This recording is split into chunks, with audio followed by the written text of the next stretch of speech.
Tagal na po kayo dito? Matagal na po.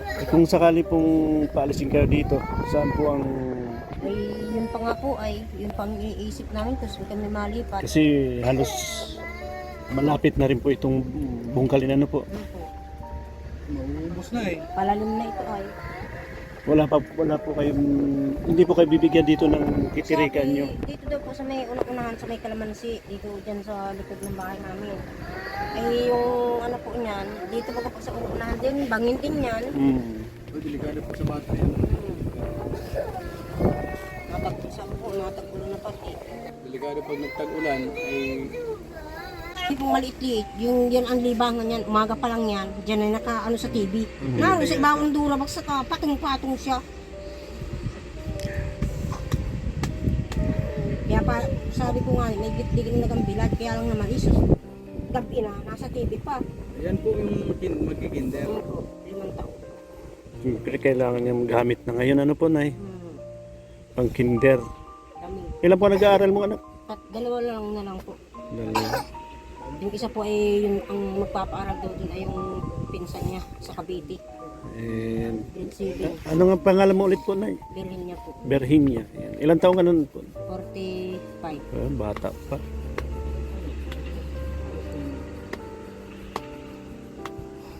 Yung pong ano yung panlilimos? Araw-araw po niyo yung Hindi po ginagawa? ako na, ano po, lalo pag may pasok, di, Martes, Sabado at Linggo. Ayun man po ang schedule mo pag ano. Kasi may estudyante ka ano po. Pag nag-aaral na po itong anak ko, sino pa mga kasama niyo? Ako po, bantay ako sa school. Itong kinde niyo. At ito namang grade 4, init yun ng papa niya. Tapos pag halimbawa po na nagpapasok na po sila, wala ka na po magiging alalay niyan pag Ay ano po, ma-absent lang po, isang araw, Martes. grabe mga kalingap mo. Sacrifice ni nanay. Kailangan po talaga, kailangan magtiis, magtiyaga habang nabubuhay pa. Siyempre, may mga bata. Pero saludo po kami sa inyo, Nay, at ganyan po ang kalagayan nyo ay talagang pursigido kayo sa buhay. At marami din po ako nakakita na may mga kapansanan, pero talagang halos hindi naman gaanong may kapansanan nakakakita, pero mga kumbaga ay wala. Kaya baga po ang Disposisyon. kaya baga po ang pasalamat ko pag may tumutulong sa amin. Ako po yung nagpapasalamat talaga. Huwag malikot, ay. Hanggang saan na yun ano? Naglakad lang po kayo mula dun sa labasan? Ano po? Layo. Mano ka? Kaya baga namumura si nanay. Layo nun. Motor nga natin. Nalalayuan ako. Nakamotor nga tayo, grabe yung nalalayuan na tayo. Ay sila pa kaya naglakad lang. Eh, sakripisyo po yung mga bata dyan. Lakad pag maulan, ay di problema yung tawidan nila. Buti nga may tuloy na yung sapa dyan.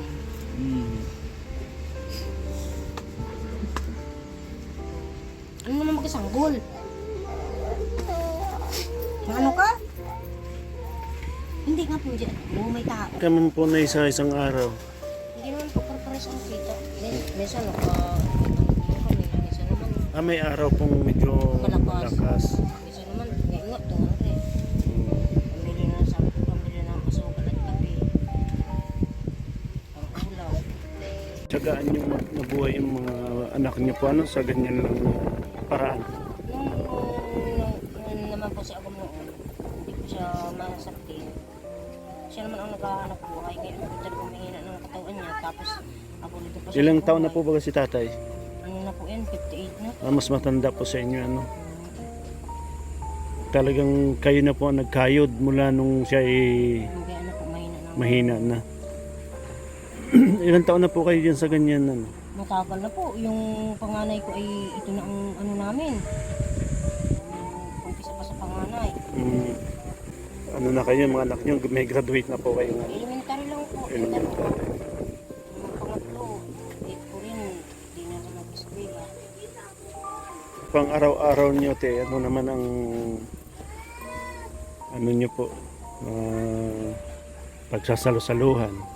Ay, minsan po. Ayos naman. Minsan naman Oo, oo. Kung ano lang pong mayroon, ano po. Oo lang po makayanan. So yun po, itong bahay ni nanay na sa hirap at ginhawa sila yun ang kinabubuhay. Ang paghingi-hingi, ang tawagin ay paglilimos sa mga kababayan natin dyan sa sentro ng Labo. Ayan, ito po ang bahay nila.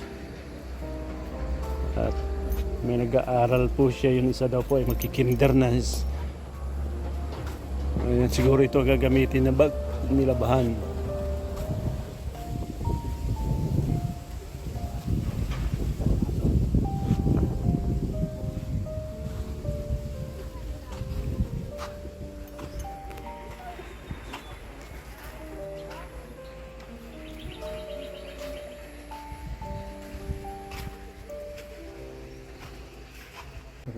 Yung ano pong pangarap ng anak ninyo? Yung Ay sa ngayon po, yung pangarap nila, hindi pa sa ngayon yun.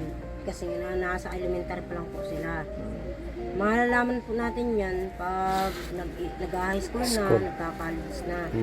kasi sabi po ng isa ninyo anak, tinanong po gusto daw talaga niya doktor. O paano po yun? Nasa Eh, kanya po yun. mahilig ang paborito daw niyang subject, science. At pwede talaga magdoktor. Ito atap, criminology. Lalaki. Kung sabi nga po, kung ano baga po ang plano ng Diyos, ay magaganap yun. Para sa kanila naman yan. Tama. Mabuti naman po, sabi nga, tayo, may buti tayo at matatanda na. Kumbaga, maiksi lang ang buhay ng tao. Sila ang magsikap, sila ang bata pa. Nanong ko po na itong natitirikan po ninyo ng bahay. Ano pong mangyayari po dito kasi sako po ng ano. Ang sabi po nung may-ari nitong babae namin, ay papalipatin daw po kami dyan sa may likod daw. Diyan po sa likod ng bahay namin, sa may kalamansi. Yun daw po ang magiging Saan po yung kalamansi na yun? Yan lang po sa likod. Sa likod po. Kumbaga, Pang-pang. mag-uusog lang po, uusog. Tapos pagdating naman po doon sa inusog, siyempre gagamitin din yun. Ay di na po Usog yun. na naman. Di na po yun. Di na. Luto na po yun.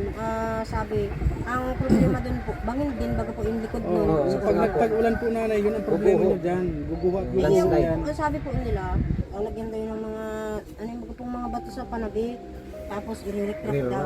I-recraft. Kung mas maigi po, kung ma-recraft talaga. Yun, dito po ang bahay nila malapit dito sa Tikwarihan. Oras po na gamitin na itong tinitirikan nilang bahay, ay pwede na po silang papaalisin daw po sila. Sabi ng may-ari nitong lupa, itong nagkakwari. Ayan.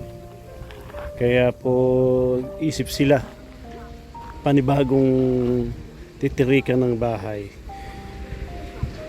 Nakakaawa naman kasi yung sitwasyon ni nanay bulag na. May anak siya pang nag-aaral. Tanging hanap buhay lang niya yung paglilimos sa araw-araw. Kaya sa awa po ng Diyos, sana ay matulungan si nanay kung saan magandang anuhan ng bahay nung may papagawaan sana nitong may kung sakali sila ipaalisin dito.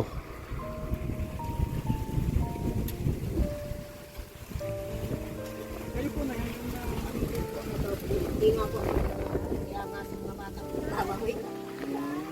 Pero pag nagsalita si nanay, parang dinumero din, parang nakapag-aral din siya, pero true to life story, hindi po daw mga kalingap talaga nakapag-aral. Kahit na ano po, elementary. Hindi po ako nakapag-aral, 3 taon lang po ako nang mabulat daw po ako. Ang pinakamaganda. Pero po na pinatingnan po yan sa doktor. Ay sabi po ng doktor, di na daw po ito makakapita. Gawa ng yun daw baga pong yung nana daw po kumapit na dun sa timan ng mata. Di na siya pwedeng operahin. At pag inopera daw po ito, ay di wala na din. Magastos pa po kayo, Kaya malaki. sabi, kung mayroon daw madonate ng mata, ay saka lang ito magkakita. Baka sakaling makakita, kasi buhay naman yung mga connection pa papunta sa mata. Kaya talagang kumbaga papalitan ang mata. Siya po. Kung may mag-sponsor. Kung may mag-sponsor. Kaya lang anong taon na? Halaga nun. 40 plus na si nanay hanggang ngayon parang wala. Ano? Oo. Saka sa totoo lang, kinasanayan na ni nanay ay. Kumbaga, pero sa totoo lang, bilib nga ako dito kay nanay. Dahil sa kalagayan niyang yan, nakukuha niya maghanap buhay. Porsigido talaga siya para sa kanyang mga anak. Oo. Para makapag-aral lang. Kasi yung naranasan niya, ayaw niyang paranas sa mga anak niya. Siya nga po talaga, ako ay nahihirapan, sila pa kaya. Opo. Mahirap po nanay nga no? Mahirap yung walang sariling tira. Wala pa man magawa, di mo nga sarili. Nagitirik lang. Ikatulad po ng bahayan. Kung saan yung pag nag-apo ang tubig, inalag ang mga nakalutang sa tubig, kung saan Doon ang sila punta. doon. Kung saan ano din doon. Doon. Parang ganun po mo inahalin tulad yung buhay ninyo. Salamat po ang buhay po namin. Salamat po may mabigyan ng tulong. Salamat din kung wala. Talagang ang buhay sa mundo igayon lang ay. Hindi ka po nawawalan ng pag-asa talaga. Di po. Habang buhay, may pag-asa na po.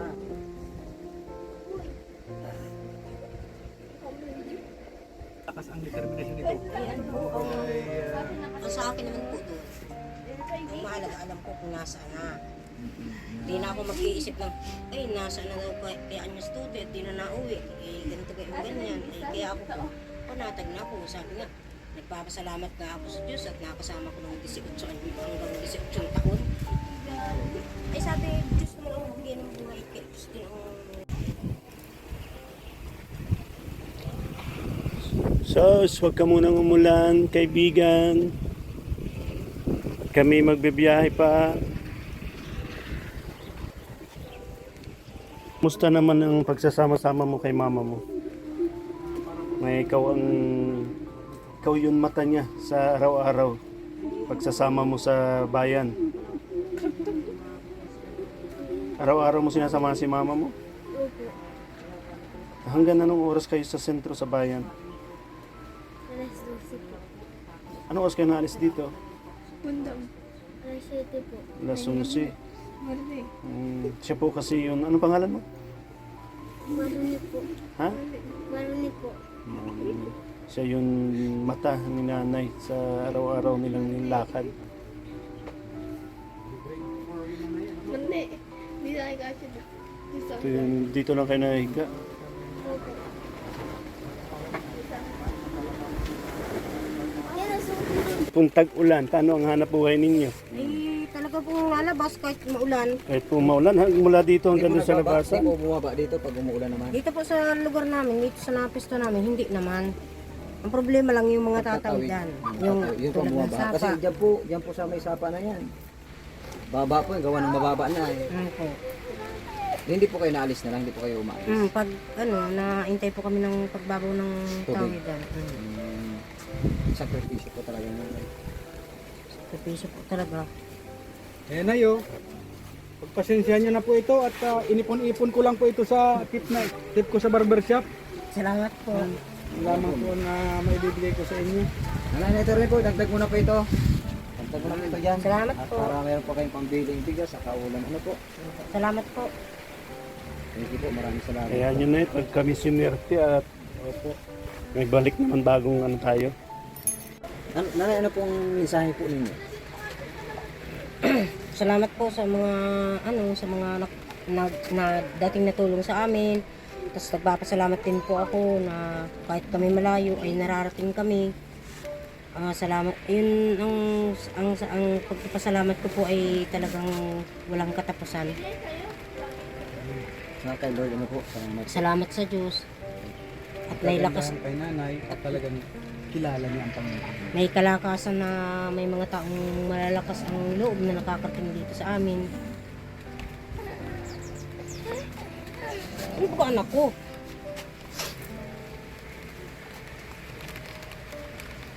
Wala na yung sinampay natin. Ibig niyo sabihin na kayo pa naglabanan? Kaninang umaga. Saan po kayo naglalaba dito? Sa ilog po. Saan po ang ilog dito? Yan, sa ilog. Tanungan. Ayun po, medyo malayo, yun pala. Nalakad lang din kayo. Kasama mo po yun anak mo. Yan po. Tapos ka itong isang ito. Oh. Grabe na yan, no? Sa yung sakripisyo. Pero, Dapat to, hindi nakita ka pang mukha, hindi kita. Kaya masanay ka rin na may ito yung bahay nila, oh. Butas-butas na rin. Pero na ito na yung bahay nyo. Wala na rin po kayong balak na paayos talaga ito. Wala Ano? na pong balak. At ay, kakwarihin natin po yung... Pakwarihin na rin po, papaalisin na din po kayo dito. Ano? Kasi kung papaayos nyo naman ito, papaalisin gigibain din din, naman. gigibain din. Kaya di na po ito papaayos. Kaya antayin na lang po kayo ng gibain talaga ito. Saka doon po sa lilipatan nyo ay medyo, ano po yung bigay na or ano lang. Ay, sabi po nung may-ari ng lupa, papagawan pa daw po yun ng titulo para siguradong yun ay bigay na. Tapos bibigay na po sa Yun inyo. po. Maganda naman pala yung parang kasunduan. Ano po. Siya na nga naman, kung papagawa ito, papaalisin din. Sayang lang din po yung Gastos. gastos ninyo kung papagawa ito. Saka hindi na po ito pwedeng reparin pag ng yung mga haligi nito, purutol na. Purutol na rin po. Pag nahangin na nga, talagang yung nauga na ito. Malakas-lakas ang hangin. Siya po.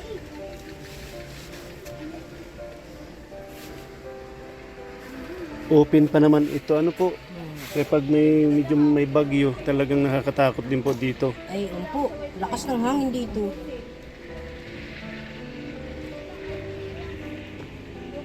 Ayun, no. Ito po yung hirap ng buhay nila dito sa may batuhan, sa Quarry. Umaga, lakad, palabas doon. Ang layo din kaya.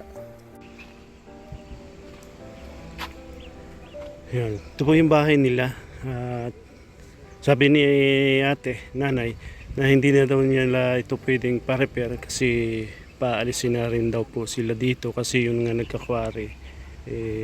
Abot daw itong bahay nila, itong pwesto nila. Hindi naman sa kanila itong pwesto nila, itong ano, kaya sabi ni ate, wag na daw ipagawa. Doon na lang sa nilipatan nila. Siya nga naman, kisa ipagawa nila, sayang lang. Tapos papaalisin din naman sila. Kaya mag-antay na lang sila ng paalisin kung kailangan paalisin na sila dito sa loting ito kung gagamitin na nung may-aring nagkakwari. Ayan. Yun din daw po, yung isang bahay na yun kaya hindi rin pinapaayos kasi yun na nga, papaalisin sila dito. Ayan.